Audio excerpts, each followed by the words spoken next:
Shooting a vlog is a lot like making lemonade. You've heard the old saying, when life hands you lemons, make lemonade. Bit of a stupid aphorism, really, but nonetheless, it kind of applies here. Is it even an aphorism?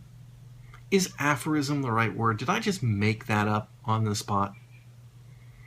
I'm gonna have to look that up now. We're gonna just leave it to stand for now, and if I'm wrong, I'm wrong.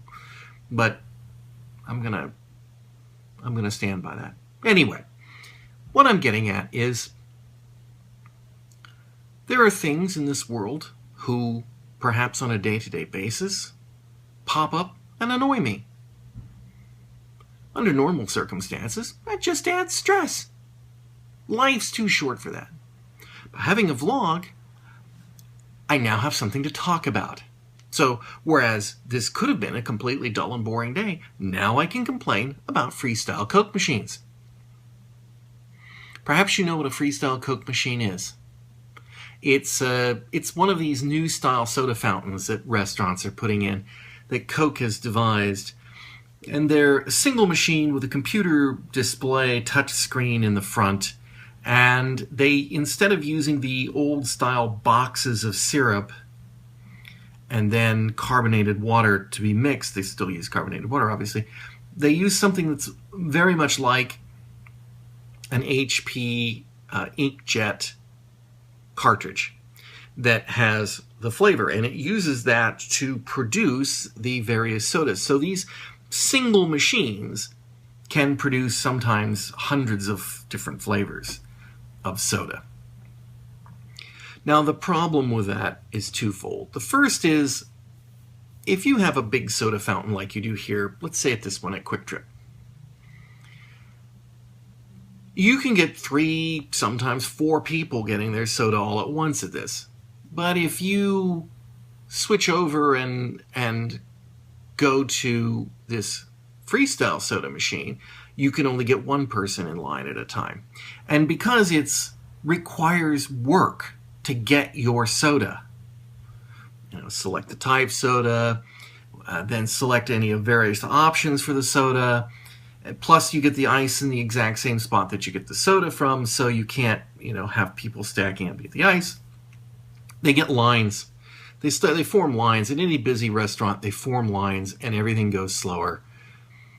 So I'm not a fan, and I've not been a fan since the day go. And also, well, one, if one of the cartridges goes out, whole racks of different sodas get grayed out because you can no longer get them.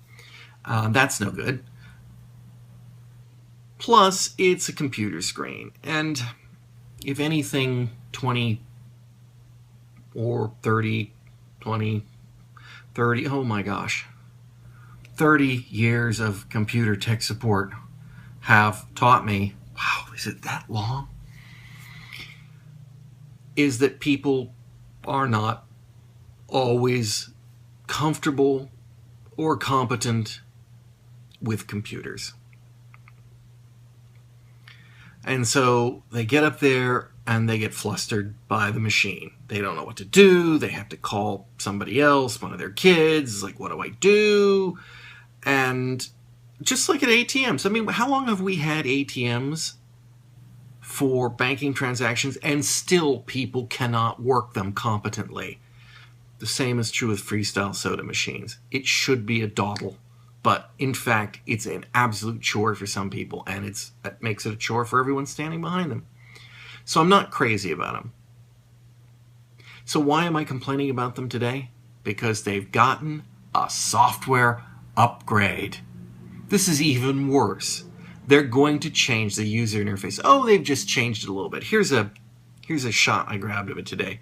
You'll note that the screen is broken into 4 big categories. So previously you had a big screen full of different types of sodas. First you got your ice, and then you hit I think I said this, yeah. You hit the type soda, and then maybe there's cherry soda or lemon version of it, whatever, and then you dispense the soda. But now we've got 4 categories that you have to narrow it down before you get the list. Of course, the first one there is show me everything. That's a wasted button, because that just is click that and then you get what you had before. So we've got extra work. Then you've got the fat people sodas, and you've got the people who can't get sleep sodas, the caffeine-free and the sugar-free, and then you've got the fruit sodas for people who don't like soda. And I don't care about those people anyway, so that's just a waste of my time. But it's a UI disaster. Utterly unnecessary extra step for a process which is already too complicated for the average person, apparently. So, not a fan, not happy. Once again, Freestyle Coke machines, I do not like you. I do not like you at all.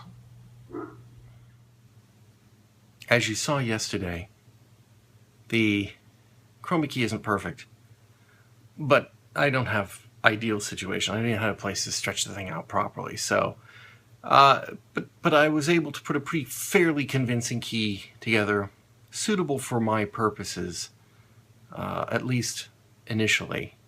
So I'm happy with that. It's going to come in very handy with another project, as if I don't need another project. Been working on this one for some time. I do the Fusion Patrol podcast on a weekly basis, and that's about an hour podcast episode a week where a co-host and I, Ben or Simon, spend a good deal of time analyzing one particular episode of a TV show. This is what we used to do all the time after TARDIS meetings. That you'd watch an episode, and then your friends would get around and you'd talk about it, and you'd pick on it, or you'd say what you like, and so we try to recreate that in Fusion Patrol. But I want to do something different. That's a podcast. It's audio only. I want to do some video work.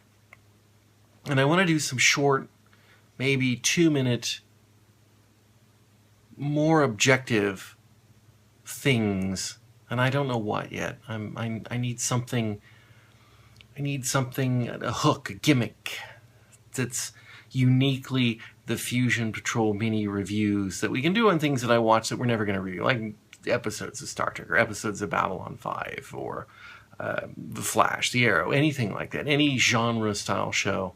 And I want to do that, and I don't have an idea yet, but I'm perfectly fine with throwing up the key as good as we had it yesterday and putting up some sort of computer-generated background, whether it's just a solid or a texture or something, and doing just a straight stand-up. I think that will still look better than, say, I don't know, in a room with a refrigerator and a printer and, I don't know, some scissors and some old junk and wires hanging around in the background. I think that's probably why a lot of places do it that way. But I think it'll look good. So that's my thought. If I can just come up with that unique hook. Yeah, I say it's unique now. Probably when we get around to it, it'll be as boring and as old hat as can be. But right now, I'm still trying to come up with something different. Anyway, that's a different project, and when I get around to it, I'll let you know about it. In the meantime, though, you should remember you can like, comment, or subscribe, and I'll see you on the flip side. I don't know on the flip side of what. It's not like we're a record, and you don't flip CDs, and heck, kids don't even know what CDs are these days. I remember in my day, we used to have to chisel the sound in the rod. Never mind, it's just, we'll talk about that on another day.